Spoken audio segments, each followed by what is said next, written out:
और मैं आपको बता रहा हूं, ट्रंप इतना डेस्परेट है नोबेल प्राइज के लिए, वो कह रहा है कि नहीं बस मुझे दे दो।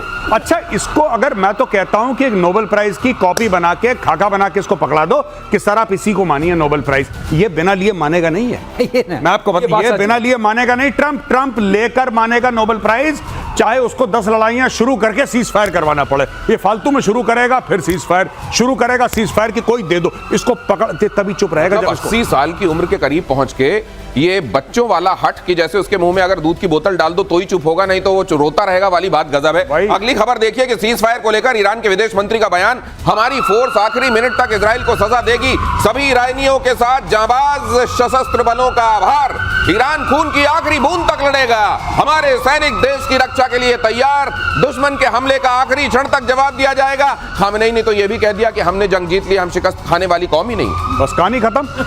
यही चीज तो पाकिस्तानी कहते हैं। आप पाकिस्तानियों को जितना भी मारिए, वो कहते हैं हम जज्बे वाली कौम है, हम हार ही नहीं सकते। अब इसके देखिए, ये तो ऐसा लॉजिक आपने दे दिया बेसर पैर का, कोई कुछ कह ही नहीं सकता। इनको देखिए कितना, इनके न्यूक्लियर तबाह कर दिए, इनके जितने भी लॉन्चर थे वो तबाह कर दिए, इनकी बैलिस्टिक मिसाइल्स के जो मैन्युफैक्चरिंग यूनिट्स थी वो तबाह कर दी, इनके पूरे फर्स्ट लाइन जो थे खामेनेई के नीचे उनको मार दिया, इनके सारे हेडक्वार्टर तबाह कर दिए, लेकिन जंग ये जीत गए। जंग ये जीत गए। और साइंटिस्ट भी मार दिए, साइंटिस्ट तो पहले ही निपटा दिए थे, कुछ और मार दिए, सब कुछ खत्म कर दिया, लेकिन जंग ये जीत गए। ये पाकिस्तान वाला मामला है सर, ये दूसरा पाकिस्तान वाला मामला है। एयर मार्शल श्रीवास्तव, इसमें एक और चीज, इसमें बिल्कुल उसी तरीके से जैसे यहाँ राफेल को लेकर दावे किए जा रहे थे ना, वो कह रहे हैं हमने B2 मार दिया और कुछ पता नहीं निकाल के भी लाए कहीं से, जिसमें मिसाइलें जाके पीछा कर रही हैं और B2 को उड़ा रही हैं। ये इन्होंने कहा, ये पूरा एकदम वही केस है।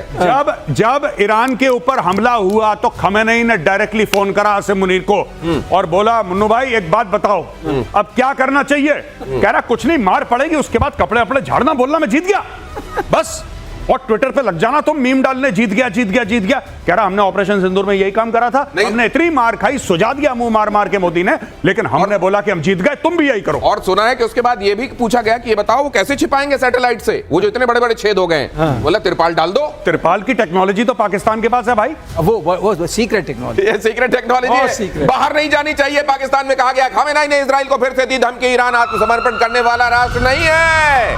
खामेनेई ने कहा हम किसी के आगे नहीं झुकेंगे, हम ऐसी कौम नहीं जो किसी के आगे झुक जाए। खामेनेई की तरफ से जो ट्वीट है देख लीजिए, those who know the Iranian people and their history know that the Iranian nation isn't nation that surrenders। ये लीजिए, ये चूरन बेच रहा है। मैंने इस ताऊ को पहले भी बोला था ट्वीट करके कि तुम ट्वीट मत करो, और मैंने बोला था यहूदी देख रहा है तुम्हें, इजरायली देख रहा है, तुम्हारा लोकेशन पता लग जाएगा मोबाइल पे, उसी के ऊपर मारेगा मिसाइल, मोबाइल के ऊपर आके लगेगी। ये सब मत करो फालतू की। ये खुद नहीं कर रहा, पर्ची लिख के दे रहा है, कर कोई और रहा है। नहीं सर, बात तो ठीक है, वो सर वो पर्ची पे मारेंगे, उनके पास ऐसी पर्ची जा कहां से रही है? पर्ची कहीं मॉस्को तक तो नहीं पहुंच रही। वैसे कहा यह जा रहा है कि भाई साहब ईरान जो है वो रूस से बड़ा खफा है कि तुमने यार सीरिया में इतना साथ दिया था, हमारा साथ नहीं दिया यार, तो हमारे से क्या दोस्ती तुमने निभाई। लेकिन अगली खबर देखिए, इजरायली हमले में एक और ईरानी वैज्ञानिक की मौत, युद्ध विराम से ठीक पहले हुए अटैक में मौत। ईरान के प्रमुख परमाणु वैज्ञानिक मोहम्मद रजा, युद्ध में अब तक 15 ईरानी वैज्ञानिकों की मौत हो गई है। भाई साहब वहां वैज्ञानिक बनने कोई जाएगा नहीं, बच्चों को कहेंगे बेटा साइंस मत लेना, तुम साइंस मत लेना बेटा, तुम आर्ट्स लेना, ह्यूमैनिटीज लेना, तुम साइंस मत लेना बेटा, साइंस लोगे तो यही काम होगा। ईरान में बच्चे साइंस के लिए ऑप्ट नहीं करेंगे, अभी ये इतना खत्म कर दिया। स्टेम का इतना चक्कर चल रहा था ना, यहाँ पे वो चक्कर बंद होने वाला है, कोई नहीं लेने वाला है। बात बताइए, जितने कमांडर्स चले गए, जितने वैज्ञानिक चले गए, मान लीजिए इनके नंबर 2 भी होंगे, तो क्या इजीली रिप्लेसेबल होती है पोस्ट? एक चीज सोचने वाली है, ये मार किसको रहे?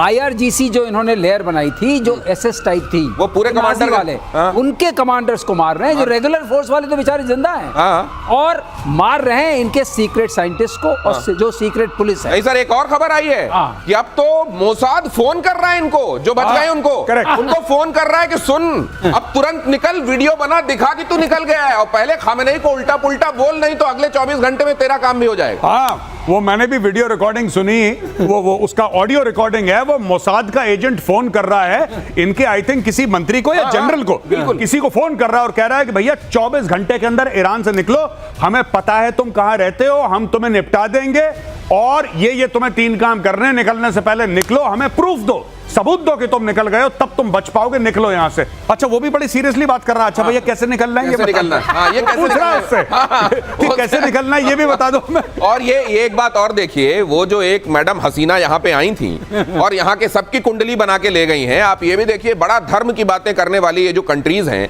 क्या ये धर्म की राह पर चलते हैं? अगर धर्म की राह पर चलते और दूसरी किसी पराई वाले पर निगाह न डालते तो ये हालत होती क्या ईरान की? ईरान के विदेश मंत्री सैयद अब्बास का बयान, अगली खबर, युद्ध की शुरुआत इजराइल ने की, फिलहाल सैन्य कार्रवाई को रोकने पर कोई समझौता नहीं, सैन्य कार्रवाई को रोकने का अंतिम निर्णय बाद।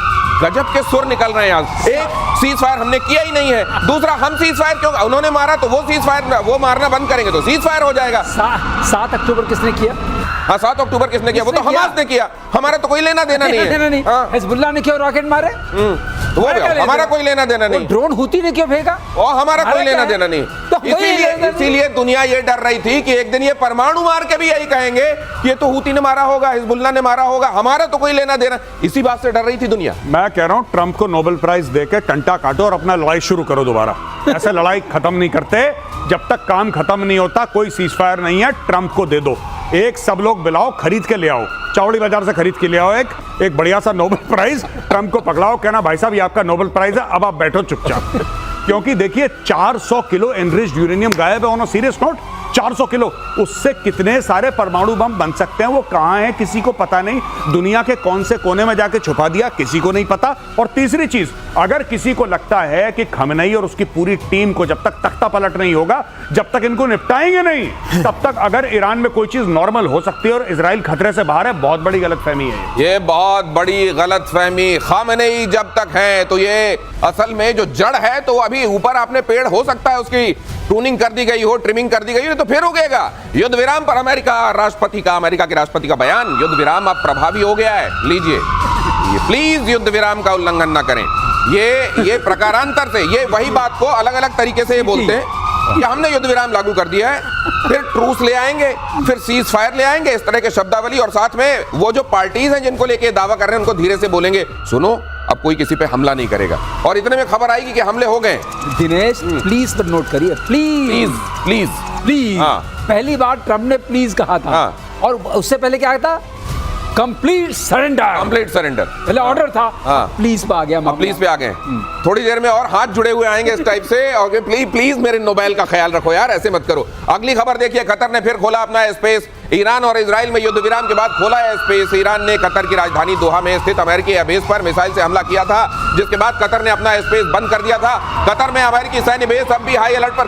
कतर कह रहा है, बहुत तेहरान के साथ उसने नाराजगी जताई है, नाराजगी का लेटर दे दिया है, लेकिन तेहरान कह रहा है नहीं हमने तो मारा ही नहीं है। घर की बात है, देखिए साफ सीधी बात है। लेकिन जो ईरान ने मारा, आप ईरान के अंदर खौफ देखिए दोस्तों, ईरान का खौफ ऐसा है कि ईरान ने जब मिसाइल मारी अमेरिकन के ऊपर, तो पहले एडवांस में नोटिस दिया कि भाईजान इतने बजे इतनी मिसाइल हम मारेंगे, तुम बच जाओ। अच्छा, ईरान ऐसा क्यों कर रहा है?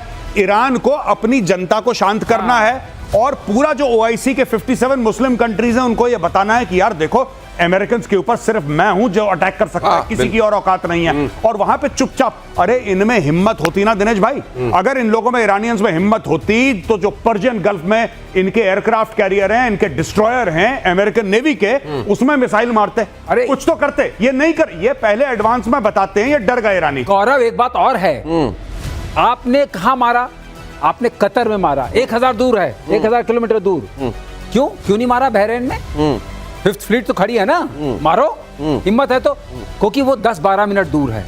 अच्छा, इससे तो बताएंगे, खबर देंगे, उनको खबर नहीं भी दें, खबर लग जाएगी। नहीं, आप बिल्कुल सही कह रहे हैं। हाँ, उतनी दूर मारने की क्या जरूरत थी? और अब वहां जहाज कोई है नहीं। ट्रंप ने थैंक यू बोला, let us know, thank you for letting us know in advance. बहुत बहुत धन्यवाद आपका ईरान, आपने हमें पहले बता दिया। जहाज तो निकल गए थे, हम लोग पहले जब शो कर रहे थे।